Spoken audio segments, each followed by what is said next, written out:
20 días antes de la admisión en nuestra unidad, el paciente se negaba a comer. Decía que la comida estaba tan podrida como él. De nuevo estaba ansioso.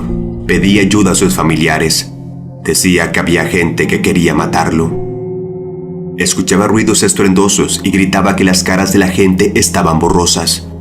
Decía que estaban borrosas porque ellos ya estaban muertos.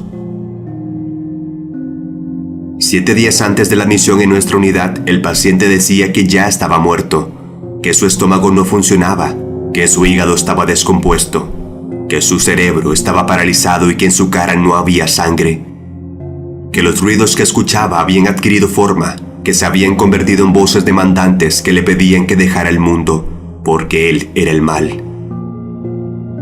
Las líneas anteriores parecen sacadas de una novela de terror digna de Stephen King o del guión de una película de esas que te erizan el vello, de la típica escena en la que un científico loco describe en su grabadora los escarnios que ha hecho con un pobre sujeto desprevenido que ya no sabe distinguir lo que es real de lo que no. Pero lo cierto es que forman parte de algo más perturbador, de la realidad, de la historia clínica. Están tomadas de uno de los pocos estudios de un caso existente de un extraño síndrome, cuya naturaleza es capaz de ponernos la piel de gallina más allá de lo que consiguen películas y libros. Hablamos del síndrome de Cotard. El síndrome de Cotard es la designación con la que contamos para describir a pacientes que presentan una constelación de síntomas, capaz de abrir los ojos como platos incluso a médicos, psiquiatras y psicólogos entrenados. Se trata de un trastorno que a veces es referido a medios no especializados con bastante tino pero con dudosa elegancia, como el del paciente zombie o como el síndrome del cadáver caminante. Pero, ¿qué hacen los pacientes del síndrome de Cotard para ganarse tal bautizo? El extracto del primer caso reportado de síndrome de Cotard en 1880 por el neurólogo francés Jules Cotard nos entrega más pistas impresionantes. Mademoiselle X afirma que no tiene cerebro, ni nervios, ni pelo, ni estómago, ni intestinos, que solo tiene la piel y los huesos de un cuerpo en descomposición. No tiene alma. Para ella Dios no existe, tampoco el demonio. No tiene más que un cuerpo en descomposición, por lo que no tiene que comer para vivir. No puede morir de causas naturales y existiría eternamente si no es cremada. El fuego es la única solución para ella. Esta rara enfermedad puede definirse como la presentación de un conjunto de ideas delirantes acerca de la propia existencia.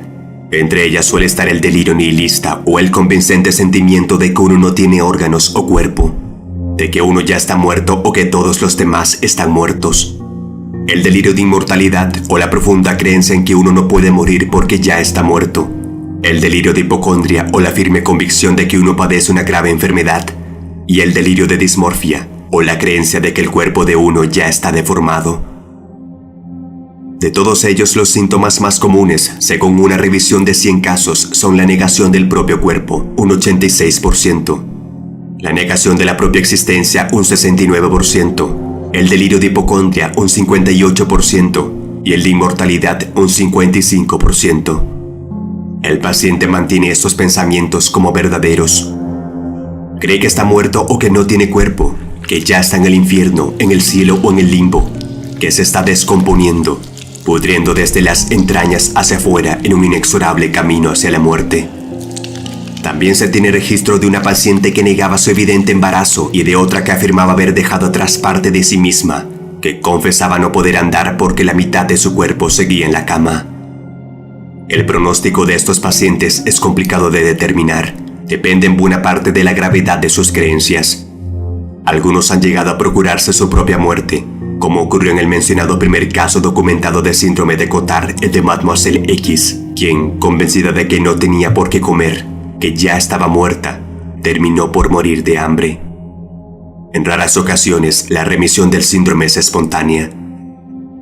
El síndrome de Cotard es una enfermedad mental excepcionalmente insólita. Su incidencia es muy inferior al 1% y, de hecho, no existen estudios epidemiológicos sobre este trastorno debido a la complejidad de su diagnóstico. Pero su existencia nos enseña una cosa. Debemos estar preparados para enfrentarnos a las cosas más extrañas de la mente humana, incluso cuando parezca que la realidad se ha convertido en una película de terror.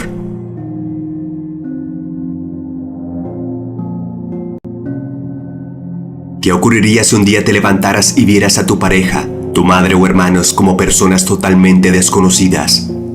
Esta rara enfermedad, descrita en 1923, sigue siendo un rompecabezas para la medicina. En 1923, el psiquiatra Jean-Marie Joseph Capgras fue a visitar a una mujer de 74 años. En la historia clínica que redactó, el médico no salía de su asombro. La señora era incapaz de reconocer a su marido. Su enfermedad sería conocida años después como el síndrome de Capgras en honor a su descubridor. Entre los trastornos mentales que recogen los libros de medicina existen casos extrañísimos. El descrito como síndrome de Capgras es una de esas que podríamos tratar como una broma inicialmente dada su rareza. Sin embargo, aquella paciente de 74 años era incapaz de reconocer a su marido, creyendo fervientemente que se trataba de un extraño. Esta confusión no implicaba, sin embargo, que la mujer no pudiera reconocer al resto de personas que estaban junto a ella. Solo su marido era extraño. Y es que esta enfermedad está relacionada con la pérdida de reconocimiento emocional de rostros familiares. Otro caso igualmente extraño fue el de Marcelino, un hombre de 27 años de Lima que trabajaba como vendedor de una tienda de la familia. Vivía con su madre y hermanos. Acudió al psiquiatra porque, según la madre, hacía 5 años había comenzado a cambiar, tornándose más callado y temeroso, al punto de no querer salir a la calle ni para hacer las compras. Se volvió depresivo y empezó a desconfiar de la gente, aduciendo que eran malos. En la evaluación realizada, refirió no saber nada de su verdadera familia y que aquellos con quienes vivía eran unos impostores. Se descubrió que decía la verdad porque cuando vio a su verdadero hermano pasar frente a él, hicieron que éste hiciera ruido a propósito para que él se fijara en la presencia de su hermano, pero ni siquiera lo alzó a ver. Posteriormente se percató que su madre y hermana también habían sido sustituidas por dobles, porque si bien eran muy parecidas, actuaban igual que ellas y sabían toda su vida, sus voces eran diferentes. Marcelino pensaba seriamente que todo era planeado por alguien, que su familia había sido secuestrada y que convivía con impostores. Afirmó que un mes antes de la suplantación le empezaron a leer el pensamiento y así lograron averiguar toda su vida. En algún momento llegó a sospechar que su verdadera madre podría estar involucrada en este complot, que ella lo había entregado a esta señora dándole información acerca de él. Asimismo aseveraba que la casa estaba bajo vigilancia electrónica y que tal vez a él lo estaban vigilando desde chico. También había notado que desde hace 2 años algunos objetos de su casa desaparecían y volvían a aparecer, que le cambiaron una radio por otra idéntica que no era suya. Era tal su convencimiento de que vivía rodeado de impostores que comenzó a crear todo tipo de teorías conspiranoicas para intentar entender lo que ocurría. Una situación terriblemente desesperante. Se sentía angustiado por su familia, no sabía cómo ni dónde estaban. Lloraba pensando que estaban sufriendo. Marcelino nunca pudo recuperar a su entre comillas verdadera familia. Vivió el resto de su vida atormentado, pensando que todo era un macabro complot contra él. Llegó a desconfiar hasta de los propios psiquiatras y de todo aquel que se acercara para ayudarle. El síndrome de Capgras sigue siendo un misterio para la investigación neurocientífica. El excepcional caso de 1923 y del desdichado Marcelino son ejemplos de lo extraños, impredecibles e infernales que pueden ser los recónditos misterios de la mente humana.